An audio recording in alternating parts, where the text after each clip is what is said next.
क्या आपको लगता है कि भगवान बहुत प्रार्थना करने के बाद भी आपकी बात सुन नहीं रहे हैं, आपकी प्रार्थना को स्वीकार नहीं कर रहे हैं? हो सकता है इसका जो रीजन है वो ये है कि आप अपने इष्ट देव को जानते ही नहीं हो।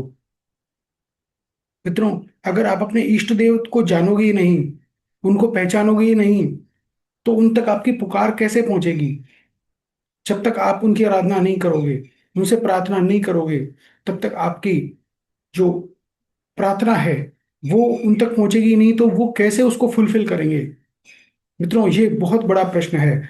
आज की तारीख में जितने भी लोग सक्सेसफुल हैं, उसमें 90% वो लोग हैं जो किसी न किसी तरह से अपने इष्ट देव से कनेक्टेड हैं, और इस कारण इष्ट देव उनकी हर इच्छा की पूर्ति करते हैं। तो मित्रों, आज मैं आपको एक ऐसा अद्भुत सीक्रेट बताने जा रहा हूं, जिसको प्राप्त करते ही आपके जो इष्ट देव हैं उनके प्रति आप डिवोटेड हो जाओगे, और उनकी पूजा, उनका मंत्र, उनका जाप करना आप शुरू कर दोगे। और उसके बाद आपकी लाइफ में जो चेंजेस आएंगे मित्रों, वो इतना जबरदस्त है कि आप सोच भी नहीं सकते। देखिए, हर कोई अलग अलग देवी देवता की पूजा करता है। कोई हनुमान जी का भक्त है, कोई श्री राम का भक्त है, कोई शिव जी का, कोई दुर्गा का। लेकिन सबसे बड़ी बात यह है कि आप जिनकी भक्ति कर रहे हैं, क्या रियल में आपके वो इष्ट हैं? क्या रियल में वो आपके वो देवता हैं जिनकी आप सालों सालों से, पीढ़ी दर पीढ़ी और जन्म दर जन्म आप उनकी प्रार्थना कर रहे हैं, उनकी पूजा कर रहे हैं? क्या ये वही देवता हैं? तो मित्रों, इसका कैसे पता लगे?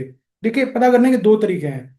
पहला तरीका तो क्या है कि अगर हमारे पास कोई कुंडली नहीं है, कुछ भी नहीं है, तो हम क्या अनायास ही हम किसी देवी देवता के प्रति अट्रैक्ट हो जाते हैं। लेकिन बचपन से ही, जैसे हमें किसी मंदिर में जाना बहुत पसंद है, जैसे बचपन से ही मैं भगवान गणेश जी के प्रति मेरा आकर्षण बहुत था शुरू से ही। मैं अपनी लाइफ की जीवनी बता रहा हूँ कि बचपन में ही मैं गणेश मंदिर जाया करता था अपने फ्रेंड्स के साथ, और मेरी गणेश भगवान से एक अलग ही तरह की प्रीति बन गई। वैसे आपकी किसी ना किसी देवता से एक अलग ही तरह की प्रीति जरूर बनी होगी। तो हो सकता है वो आपके इष्ट देव हो। इसके अलावा मैंने और चीज नोट करी कि मैं जब जब भी गणेश भगवान से कोई प्रार्थना की, जब जब भी उनसे कुछ मांगा, तो वो मेरी लाइफ के अंदर मतलब मुझे ब्लेसिंग्स मिलती गई, और वो मेरी विश पूरी होती गई। मेरे इनिशियल फेज में, लाइफ के इनिशियल फेज में, जब मैं एस्ट्रोलॉजी और इस फील्ड में आया नहीं था, मैं तो बहुत, क्षमा करें मित्रों, मैं बहुत लाइफ के इनिशियल फेज में बता रहा हूँ, जब मैं 10th और 12th में था। तो 10th में एक मेरे साथ बहुत ही बड़ा हादसा हुआ था। मैं एक गणेश मंदिर में गया था। वो गणेश मंदिर पहाड़ों पे था, परिवार के साथ। और वहां से मैं स्लिप हो गया था, और स्लिप होने के कारण मैं नीचे गिर के आ गया था।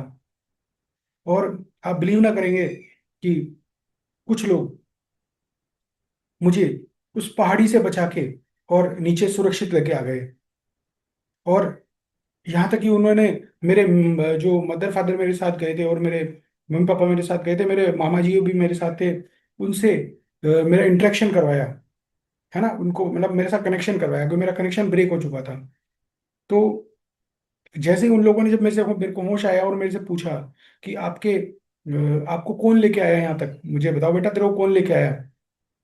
पापा ने पूछा। तो मैंने कहा, पापा, मेरे को जो लोग लेके आए हैं वो इधर आसपास ही होंगे। पता चला वो लोग वहां से गायब थे।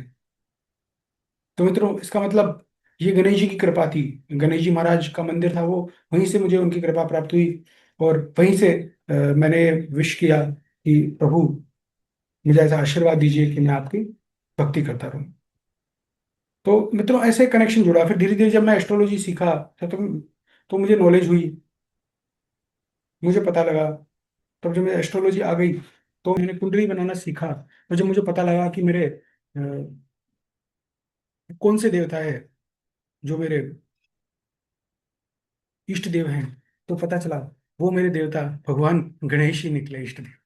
तो बचपन से मेरी उनके प्रति आराधना थी। मैंने मेरी फर्म खोली, जो इससे पहले जो मेरी फर्म थी वो भी मेरा नाम गणेश जी के नाम पे ही था। और आज में जो मेरी वास्तु की फर्म है, जय गणेश वास्तु .com, जो आप देखते हैं, इसमें वास्तु एस्ट्रोलॉजी के वीडियो कोर्सेज हैं, तो वो भी मेरी गणेश जी के नाम पे है। तो मित्रों, ऐसे आपको अपने जो लाइफ के अंदर आप आपके जो इष्ट देव हैं उनको जानना बहुत जरूरी है, क्योंकि आप अपने इष्ट देव को जितना आराधना करेंगे, जितना उनसे प्रार्थना करेंगे, उतनी ही आपकी मनोकामना वो पूरी करेंगे, क्योंकि उनका और आपका इस जन्म का नहीं, कई जन्मों का नाता है मित्रों। आइए मित्रों, मैं आपको लेके चलता हूँ मेरे स्क्रीन पे और बताता हूँ आपको कि आप अपनी कुंडली से कैसे पता करें कि आपके इष्ट देव कौन है। करके बताता हूँ।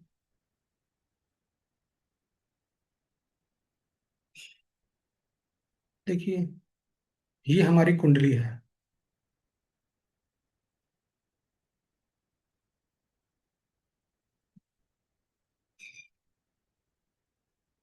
जो भी लोग अपनी कुंडली, जिनके पास कुंडली होगी, वो इसको ध्यान से देखेंगे, और जिनके पास कुंडली नहीं है,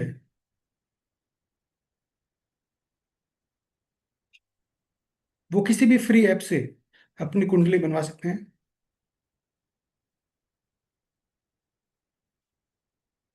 तो मित्रों, आप जो देखेंगे कुंडली के अंदर, ये जो कुंडली के खाने हैं, पहला खाना, दूसरा खाना, तीसरा खाना, चौथा खाना, पांचवा खाना, छठा खाना, सातवां खाना, आठवां खाना, नौवां खाना, 10वां खाना, 11वां खाना और 12वां खाना।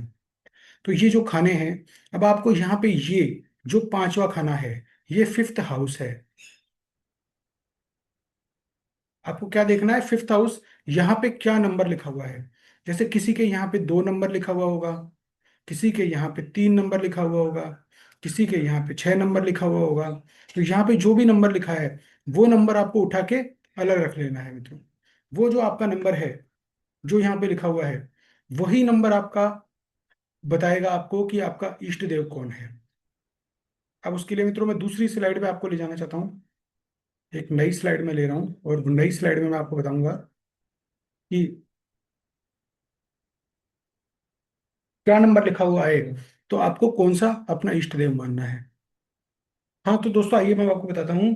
अगर आपकी कुंडली में देखिए, यहाँ पे देखिए, अगर पांचवें घर में आपके 1 और 8 नंबर लिखा हो, तो आपके जो देवता होंगे, वो मंगल देव आपके इष्ट देव होंगे।